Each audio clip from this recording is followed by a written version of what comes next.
2020년 6월 18일 목요일 성경 묵상입니다.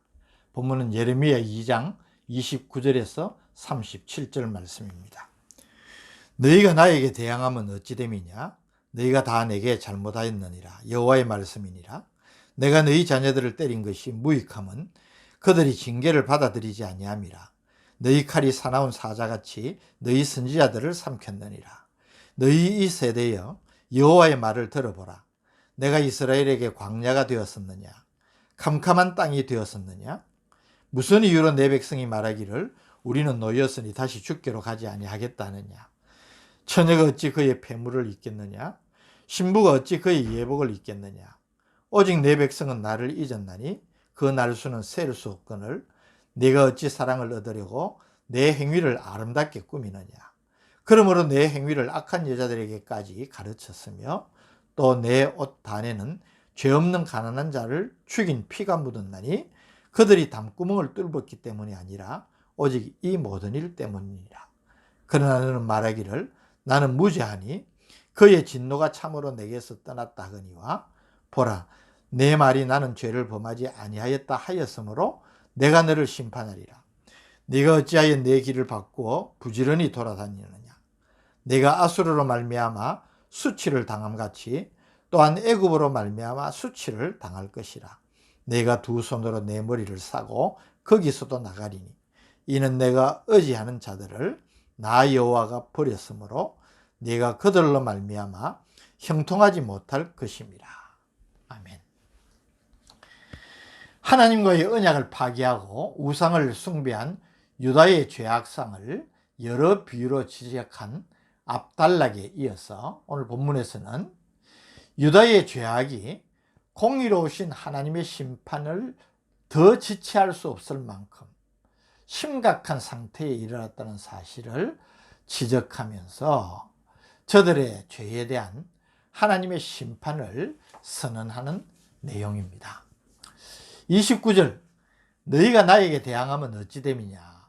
너희가 다 내게 잘못하였느니라. 여호와의 말씀이니라. 유다 백성들이 하나님께 대항한다는 것입니다. 자신들이 죄를 짓고 하나님께 대하여서 변명하고 항변한다는 말입니다. 그런데 너희가 다 내게 잘못하였느니라. 하나님의 지적은 단호였습니다. 그러니 너희가 변명하고 항변한다 해도 다 부질없는 소리라는 것입니다.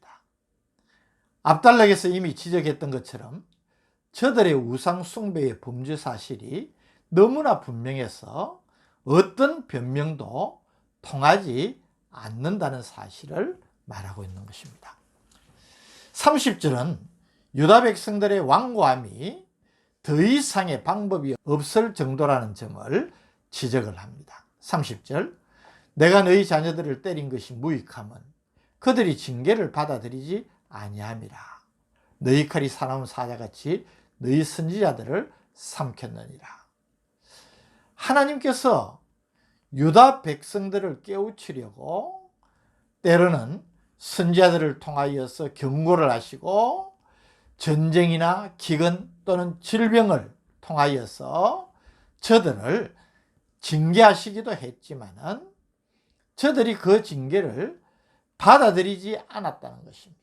깨닫고 회개하기는커녕 도리어 하나님의 뜻을 대언하는 선지자들을 죽이는 악행까지 저지른 것을 지적을 하고 있는 것입니다.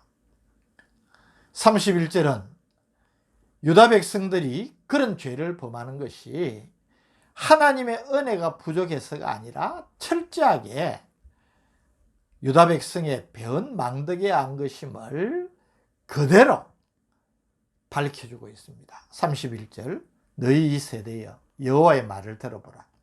내가 이스라엘에게 광야가 되었었느냐? 캄캄한 땅이 되었었느냐?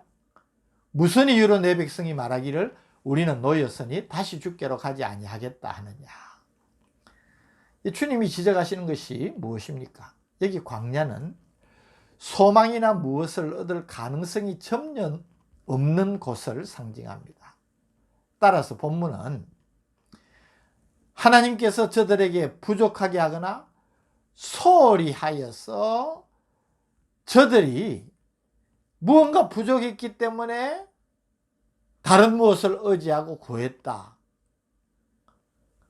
그것이 아니라는 것입니다.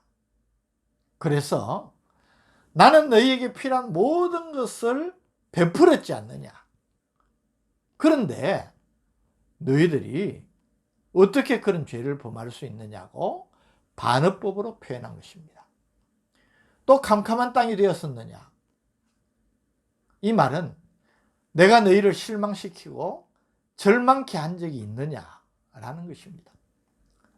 하나님은 도리어 아무것도 구할 수 없는 광야에서 자기 백성들이 풍성함을 누리게 하셨고, 저들이 낙심하고 절망할 때마다 하나님께서는 특별한 은혜를 베푸셔서 도리어 환호하고 감사와 찬양이 터져나오도록 은혜를 베푸신 것입니다. 하나님은 이런 은혜와 사랑을 베푸시기에 한결같았지만 저들은 마치 저들이 광야를 만난 양, 실망할 수밖에 없는 양 하나님을 배반하고 떠났다는 것입니다. 그리고 이제는 더 이상 하나님을 창조주로 주권자로 섬기는 믿음의 자리로 돌아오지 않겠다고 하나님께 속한 것을 속박으로 여기고 있음을 보여주는 것입니다. 이런 저들의 행위가 어떤 것인지를 비유를 통하여서 32절이 설명합니다. 처녀가 어찌 그의 배물을 잊겠느냐, 신부가 어찌 그의 예복을 잊겠느냐. 오직 내 백성은 나를 잊었나니 그 날수는 셀 수 없거늘.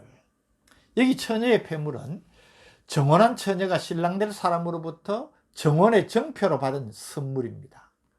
얼마나 귀하고 보배로운 것이겠습니까? 그래서 정혼한 처녀는 이를 소중히 간직하면서 혼인의 신성한 의무인 정제를 지켜나가는 것입니다.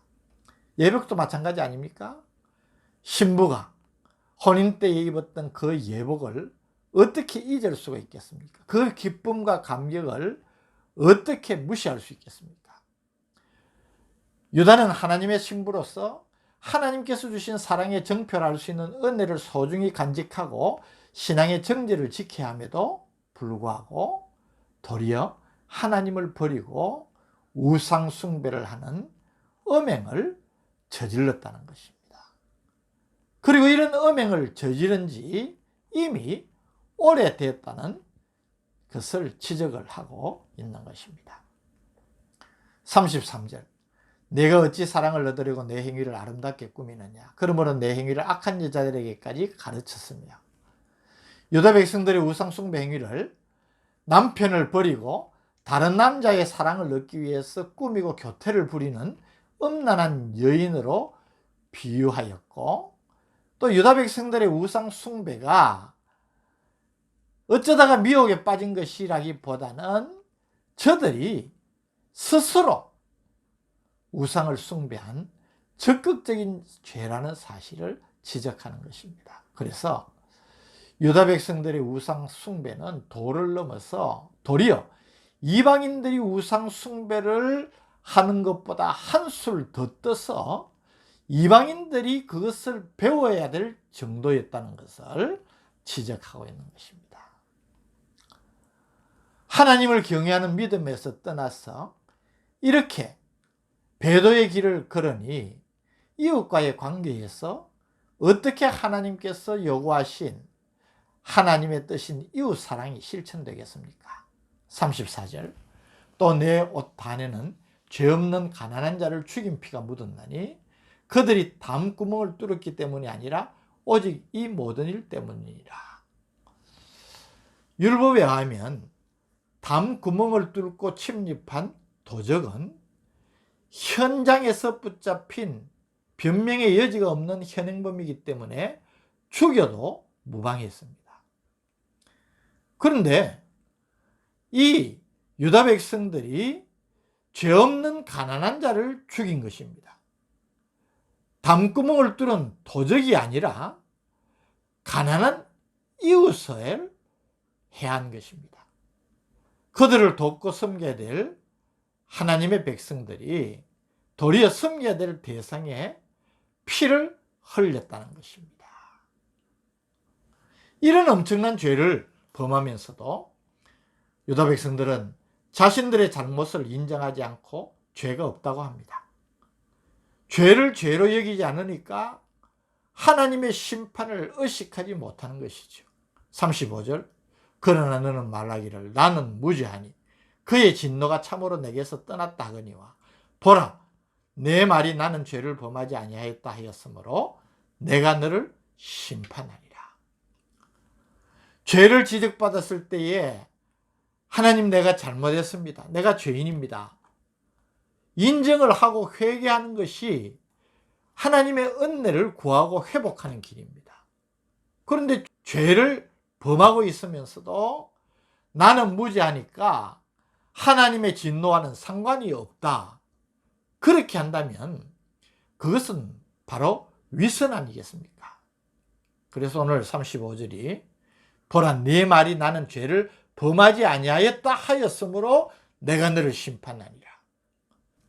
36절 37절은 하나님을 경외하고 의지하는 믿음의 길에서 떠나 세상을 의지하는 남유다가 결국은 부끄러움을 당하게 될 것이라는 것을 선언하고 있습니다. 36절 네가 어찌하여 내 길을 바꾸고 부지런히 돌아다니느냐. 네가 아수르로 말미암아 수치를 당함 같이 또한 애굽으로 말미암아 수치를 당할 것이라. 37절 내가 두 손으로 내 머리를 사고 거기서도 나가리니 이는 내가 의지하는 자들을 나 여호와가 버렸으므로 네가 그들로 말미암아 형통하지 못할 것입니다. 36절에 내가 아수르로 말미암아 수치를 당함같이 라는 말은 유다왕 아하스 당시에 아람과 북이스라엘 연합군의 침략을 남유다가 받았을 때에 저들이 하나님께 나와서 하나님의 도우심을 구해야 했는데 아수르를 의지했습니다. 그래서 도리어 그 일로 인하여서 아수르에게 종속되는 수치를 당했던 것을 지적하는 것입니다. 그와 같이 이제 너희들도 애굽으로 말미암아 수치를 당할 것이다. 이것은 시드기야 왕 때에 저들이 애굽을 의지해서 나라의 어려움을 해결해 보려고 했지만 애굽의 도움을 조금도 받지 못하고 도리어 바벨론에 멸망당함으로 수치를 당하게 될 것을 예언하신 것입니다. 오늘 이 말씀을 통하여서 우리가 깨닫게 되는 것이 무엇입니까? 하나님을 떠나 다른 무엇을 섬긴다는 것, 이것은 무서운 죄입니다.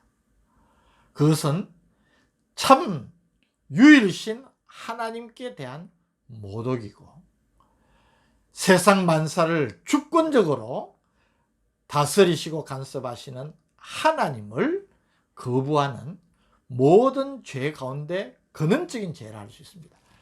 그래서 모든 계명을 합쳐간 10계명에서도 1계명 내 앞에 다른 신을 내게 두지 말지니라. 2계명 너는 우상을 만들지 말고 거기 절하지도 말고 섬기지도 말라고 명하시지 않습니까? 이런 죄를 범하고 어떻게 하나님의 준엄한 심판을 면할 수가 있겠습니까? 오늘 우리가 신앙생활을 한다고 하면서도 이런 삶을 살고 있지는 않은지 이 말씀을 통해서 돌아보면서 우리 자신을 살피게 되기를 원합니다. 하나님만을 의지하고 믿음으로 나아가야 될 저희들이 하나님 아닌 다른 무엇을 의지하고 바라보고 있지는 않은지 깨우쳐 주시는 것 감사합니다. 우리 자신을 살펴서 참 믿음의 자리로 나아가게 하옵소서. 예수님의 이름으로 간절히 기도드립니다. 아멘.